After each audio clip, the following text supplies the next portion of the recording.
Buenos días, mi nombre es Alex y hoy vamos a estar resolviendo este ejercicio para el curso de estática. Este es el ejercicio 5.84 del Hibbeler y el enunciado dice así: determine el peso máximo del barril de petróleo que puede soportar la grúa de piso sin caerse.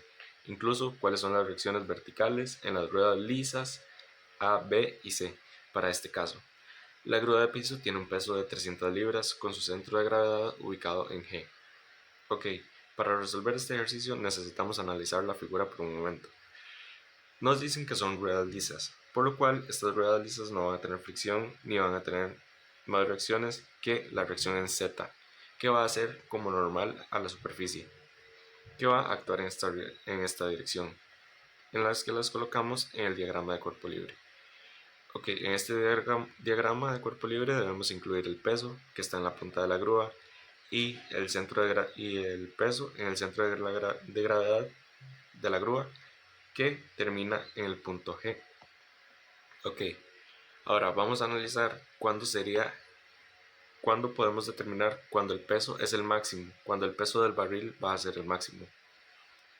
Ok, para encontrar el peso máximo que puede soportar la grúa, debemos reconocer que la reacción en Z va a ser 0.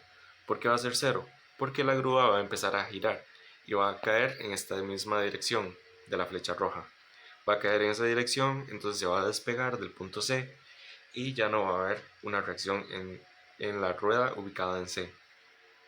Entonces decimos que esta va a ser 0. Para analizar y encontrar el peso, debemos plantear un eje Y'. El eje Y' lo ubicamos en este lugar y vamos a hacer sumatoria de momentos con respecto a este. Entonces, al plantear la suma de momentos sobre el eje Y, ubicamos las fuerzas que aplicarían momentos sobre este. Y podemos ver que la fuerza AZ y BZ no tendrían un momento respecto a este eje. Y únicamente nos quedaría CZ, que conocemos que es 0, las 300 libras del centro de masa, del centro de gravedad, perdón, y el peso W. Para el peso, hacemos su fuerza por la distancia.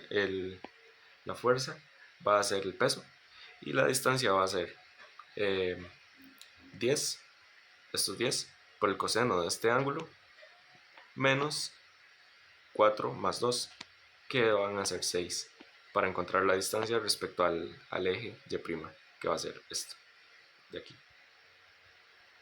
Ok, ya tendríamos la componente, ya tendríamos el momento que ejerce ese peso sobre el eje Y. Entonces, ahora la otra fuerza que se ejerce son las 300 libras, para lo cual multiplicamos su magnitud por su distancia desde el eje Y, que serían serían estos 4 de acá. Y eso lo igualamos a 0 porque sabemos que la fuerza ubicada en C no produce ningún momento respectivo. Ok, de esta ecuación podemos despejar ya el peso y obtendríamos que el peso son 451,08 libras. Y ahora, con ese peso, podemos analizar ahora qué ocurre si hacemos sumatoria de momentos sobre el eje X. Para eso nos devolvemos al diagrama. En el eje X vemos que lo único que va a ejercer son AZ y BZ, porque tienen distancia del eje X. Las demás fuerzas vemos que actúan sobre el eje X directamente y lo cortan, por lo cual están sobre la misma línea del eje X, entonces no van a producir un momento respectivo al eje X. Entonces, al realizar la sumatoria de momentos sobre el eje X, solo vamos a considerar BZ y AZ como las fuerzas que producen un momento sobre el eje X.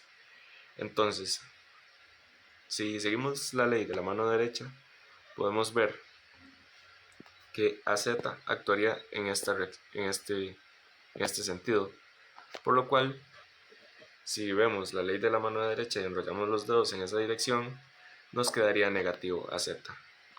Y sería al revés con BZ, actuaría en esta dirección y nos quedaría positivo el momento. Ok, ahora, entonces BZ lo colocamos positivo por los 2.5 que es de su distancia, y eso menos AZ por 2.5 porque también se encuentra a la misma distancia pero en dirección contraria. Y de acá podemos despejar que AZ es igual a BZ. Ok, ahora, ¿qué tenemos que hacer para conocer qué es AZ y BZ? Ahora vamos a plantear una suma de fuerzas sobre el eje Z para poder determinar estas fuerzas. Sobre el eje Z vamos a ver que actúa el peso AZ, BZ, el centro de gravedad, que sería el peso de la grúa, y CZ, que sabemos que es 0. Ok, entonces el peso lo vamos a colocar negativo, igual a las 300 libras, AZ y BZ positivos. De esta ecuación nos queda que CZ es 0, entonces lo podemos quitar. BZ, como BZ es igual a AZ, que ya lo habíamos determinado en el paso anterior, podemos colocarlo como 2AZ. Y de esta forma realizamos el despeje y nos da que AZ es 375,54 libras, que esto es igual a BZ. Y estas serían todas las reacciones que el ejercicio nos pide determinar. Entonces tenemos el peso del barril, el peso máximo, cuando CZ es 0, cuando la grúa se está cayendo, y tenemos las reacciones en el momento en el que el peso es el máximo. Y esto sería todo. Gracias.